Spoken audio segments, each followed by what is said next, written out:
সবাইকে মাঠে গিয়ে প্রমাণ করতে হয় যে কে কত ভালো খেলোয়াড়, আর আমি ঘরে বসেই প্রমাণ করে দিয়েছি আমি কত বড় খেলোয়াড়। কিন্তু এর জন্য খেলোয়াড় হতে হয় না, শুধু বিয়ে করতে হয়। যেমন ধরেন আমার বিয়ের পর আমি বুঝতে পারছি যে মাঠে না গিয়েও অ্যাওয়ার্ড পাওয়া যায়। সেগুলো আমার শ্বশুরবাড়ির লোকই দিয়েছে। সবার প্রথম আমি নাকি তাদের ছেলেকে একদম আঁচলে বেঁধে রাখতে জানি।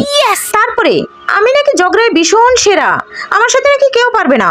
আরো আছে, যেমন ধরেন আমার মা বাবা তো আমাকে ব্যবহার আছে শিখাই নাই, আমি একদম ব্যর্থ। তারপর আমি অলস, আমি ঘরের কোনো কাজই করি না। এরপরও আছে আমি নাকি কবিরাজ, তাদের ছেলেকে তাবিজ করে রেখেছি। আমার মা বাবা কোনো দিনও কোনো কাজ শিখায়নি, সব শ্বশুর বাড়িতে এসে শিখেছি। এটাও অ্যাওয়ার্ড। আসলে এসব অ্যাওয়ার্ড আমি কাজ কাম না করেই পেয়েছি। বিয়ে না হলে আপনি বুঝতেই পারবেন না আপনার যে কত কত ক্ষমতা আছে। আমি নাকি বিয়ের পরে তাদের সংসার একদম ধ্বংস করে দিয়েছি, তাও আবার এক চুটকিতে। বলেন তো এত ক্ষমতা কারো আছে এক চুটকিতে সব ধ্বংস করা? ডোনাল্ড ট্রাম্পেরও নাই, কিন্তু আমার আছে। তোমাগো কি বিয়ে দিলা, শুধু অ্যাওয়ার্ড আর অ্যাওয়ার্ড। এত অ্যাওয়ার্ড আমি কোথায় রাখবো? খেলোয়াড়দের উদ্দেশ্যে একটা কথা বলতে চাই, আপনাদের মাঠে গিয়ে খেলতে হবে না। আমার দেবর একটা এখনো অবিবাহিত আছে, বিয়ে বসুন আর অ্যাওয়ার্ড জিতুন আমার মতন।